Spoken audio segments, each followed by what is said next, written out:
उपकार मद निरंतर जागृती काय द्यावे त्याची वाढीव तरारी ठेवीचा हा काही जीवन तुला. म्हणजे ज्यांनी आपल्यावरती उपकार केलेले आहेत तर त्या उपकाराची जाणीव घेऊन त्यांच्या प्रती कृतज्ञ भाव व्यक्त करणं हे आपलं कर्तव्य आहे. दोन प्रकारचे लोक असतात, एक कृतज्ञ आणि एक कृतज्ञ असतात. कृतज्ञ म्हणजे काय, आपण गावामध्ये सुद्धा आपल्यावरती काही प्रसंगाला ज्याने ज्याने आपल्याला सहकार्य केलेलं असतं त्यांच्या प्रती भावना ठेवून त्यांच्या प्रती सदैव कृतज्ञ राहा आणि उपकाराची जाणीव घेऊन याला काय म्हणायचं, कृतज्ञ. आणि काही माणसावर किती उपकार केले, सहकार्य केलं, परंतु त्याचा स्वभाव कृतज्ञ असतो. मग काय झालं, हे सगळे लोकच करीत असतील तसं असं भारतात जगामध्ये काही नाही असेल त्याला काय म्हणतात, कृतज्ञ. म्हणजे एक कसा मुलगा असतो तुलना, म्हणजे पुढं संपन्न असतो म्हणजे या ठिकाणी तुलना पडवणारा असतो. तसं काय सांगू आता, म्हणजे संतांचे जे उपकार असतात तर त्यांनी केलेल्या उपकाराची जी परतफेड आहे किंवा त्याचं वर्णन वाणीनं करता येत, तिथं काय सांगू म्हणजे अनेक वाचकता आहे, म्हणजे वाणीनं बोलवून दाखवता येत नाही. म्हणून या ठिकाणी काय सांगू आता, जसं आले वाणू आता नकुलेही वाणी आणि मस्तक करणी ठेवी तसे, म्हणजे त्यांचं वर्णन करायला जरी लागलं तरी शब्द कमी पडतात. म्हणून काय वाणू आता नकुलेही वाणी. मग संतांनी काय केलं, तसं ज्ञानेश्वर महाराज, तुकाराम महाराज, नाथ महाराज यांनी जे जे वाक्यावर उपकार केलेले आहे तर ते उपकार शब्दानं सांगता येईल, वर्णन करता येईल. पण आपल्यासारख्याला सर्वसामान्य जीवाकरता काय केलं पाहिजे, त्यांच्या चरणावर मस्तक ठेवलं पाहिजे. या लागी आता स्तुती सांगोनी निवांत सर्वी देवीचे मागही अशीच एक प्रक्रिया तुम्हाला सांगतो. ज्ञानेश्वर महाराजांबद्दल तुकोबाराय वर्णन करू लागले. ज्ञानी याचा राजा गुरु म्हणती ज्ञानदेव तुम्हायचे त्यांच्या पूर्वी ते नवलत आहे, मद पामर आहे पायीची वाहन, पायी ब्रह्मादीचे देव आहे ते तुमच्या समोर या ठिकाणी खोपडे आहे. मग शेवटी काय म्हणजे तुकाराम महाराज, तुका म्हणजे नियनो युक्तीची या खोली आणि म्हणून पायी डोई दिली, म्हणून पायी डोई दिली म्हणजे त्यांच्या पायावरती मस्तक ठेवलं आणि समर्पित भाव व्यक्त केला, याला म्हणतात कृतज्ञता भाव. आणि मग अशा वेळेला आता उपकारामध्ये दोन प्रकार असतात. आता आजचं प्रवचन आपण नामदेव महाराजची पुण्यतिथी साजरी करू, तर आपलं आहे, कारण आपण संप्रदायामध्ये सगळे वाढलेले असल्यामुळं आपलं आद्य कर्तव्य त्याच्याबद्दल काही आपण आज बोललं पाहिजे.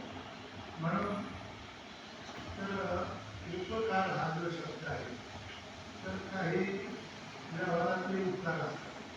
त्या कार्याच्या मुलीचं लग्न करून देणं, एखाद्याला पैशाची मदत करणं, घर बांधून देणं, हे उपकारच आहे. तर हे कोणते उपकार आहे, व्यावहारिक उपकार. काय सांगू आता, भूताचे उपकार. मग इथं आपलं जे उपकार संतांनी केलेले आहे तर हे उपकार कोणते आहे, मद निरंतर म्हणजे त्यांनी आपल्याला जाग केलं. मग जाग केलं तर तुला जाग केलं आपल्याला, तर आपल्या कर्तव्याच्या ठिकाणी आपल्याला जाग केलं. म्हणजे दोन प्रकारची जागृती आहे, एक कर्म जागृती आणि एक स्वरूप जागृती. कर्म जागृती म्हणजे काय, आपण कसं कर्तव्य कर्म करावं हे कोणा सांगितलं आपल्याला, संतांनी सांगितलं. आणि या ठिकाणी स्वरूप जागृती म्हणजे जीव ठिकाणी आपल्या स्वरूपाच्या दृष्टीनं झोपी गेलेला आहे. म्हणजे आता कसं आहे, जिथं जीव जागे आहे तिथं संत झोपलेले असतात. जिथं संत झोपलेले तिथं जीव कसा आहे, या निशा सर्व भूताना दुसऱ्या तस्यां जागृती संयमी यस्यां जागृती भूतानी सा निशा पश्यतो मुनी. म्हणजे मुनी लोक जे आहेत, तर मुनी लोक आत्मस्वरूपाच्या ठिकाणी नित्य जागे आहेत आणि आपण आपल्या आत्मस्वरूपाच्या ठिकाणी नित्य जागे झोपी गेलेले, झोपी गेले. आणि पंच विषय शब्द स्पर्श रूप रस आणि विषय ओढी भुलले जीव.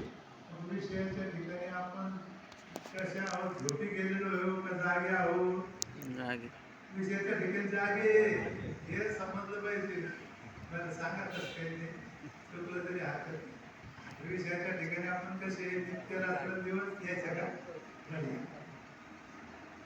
तर आपण कसे आहोत, जागे आहोत. आणि स्वरूपाच्या दृष्टीने कसे आहोत, ठिकाणी झोपी गेले.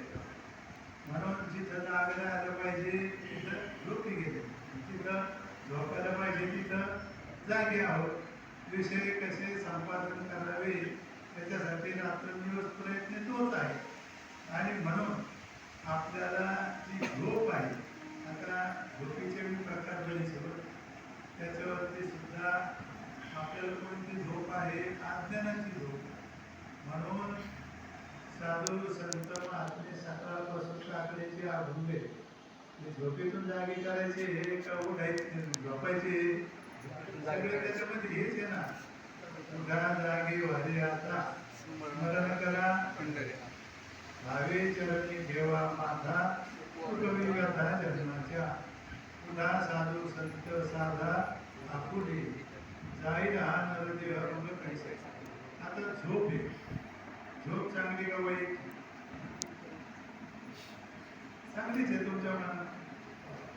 झोप पण नको वाटते का? प्रवचन कीर्तनात सुद्धा नको वाटत नाही. आणि झोप किती पाहिजे याला महत्व. झोप म्हणजे जर ब्रह्मसुखाचा आनंद घेत असेल तर चांगली, आणि झोपेमध्ये जर या ठिकाणी वेगवेगळे प्रकार असले तर झोप पाहिजे. मग या ठिकाणी आता झोपचे लोक काही एक प्रकारचे नाही, काही काही 12 तास झोपते बोलकी साहेब तरी त्याची झोपच होत नाही. ते होतं दिवस नसता उगलं तर बरं. म्हणजे लोकांच्या दृष्टीनं दिवस उगला म्हणून आता उठा, नाही तर उठायची काही गरजच नाही. तसं झोप ही काही एक प्रकारची नाही. आणि कुठं झोप येईल माणसाला तेही सांगते. आता चंद्रशेखर महाराजांना परवा सांगितलं, मी प्रदक्षिणाला चाललो आणि तिथं दत्त घाट आहे. दत्त घाटाच्या पर्यंत आलो. ते एकादशीचं जागर केलेलं एक वारकरी होता आणि एक वारीक होता. दोघं जागलेले असल्यामुळे दोघांनाही झोप आवडत नव्हती. एकदम दाढी करायला बसलं, कटिंग करायला. तर कटिंग करता करता त्याला झोप लागली, त्यानं त्याचे गुडघा झोपत घेतले. आणि जो कटिंग करत होता त्यानं त्याला झोप आली, याच्या गुडघा झोपत घेतले. आणि मग दोघं एकमेकांमध्ये झोपू लागले. आज कटिंग झाली, झोपणं चाललं तसं. म्हणजे कधी कधी माणसाला कुठं झोपेही सांगते. तर झोपेचे अनेक प्रकार आहेत. मग इथं महाराज म्हणते ना, उठ बा होई जागा पहा वासुदेवाला सुदीन दिन उगवला दान आपुले घाला. म्हणून या ठिकाणी उठा उठा जागा पाठी भय आले मोठे पंढरी वाचवणे तुझा भाव. म्हणजे जी झोप आहे तर ही अज्ञानाची झोप आहे, अविद्येची झोप आहे. अविद्येची अनिदा विश्वस्वप्नाचा धंदा भोगी होता प्रबोधा अनादि. अनादिकालापासून जीव अज्ञान रूपी झोपेमध्ये, आणि त्याला जाग करण्याचं काम कोण करतं? म्हणून मदत निरंतर जाग. आता कुठं जागवता? स्वरूपाच्या ठिकाणी. आणि स्वरूपाच्या ठिकाणी त्याला जागव करतात. आता उपशब्द आहे. तत्व म्हणजे काय?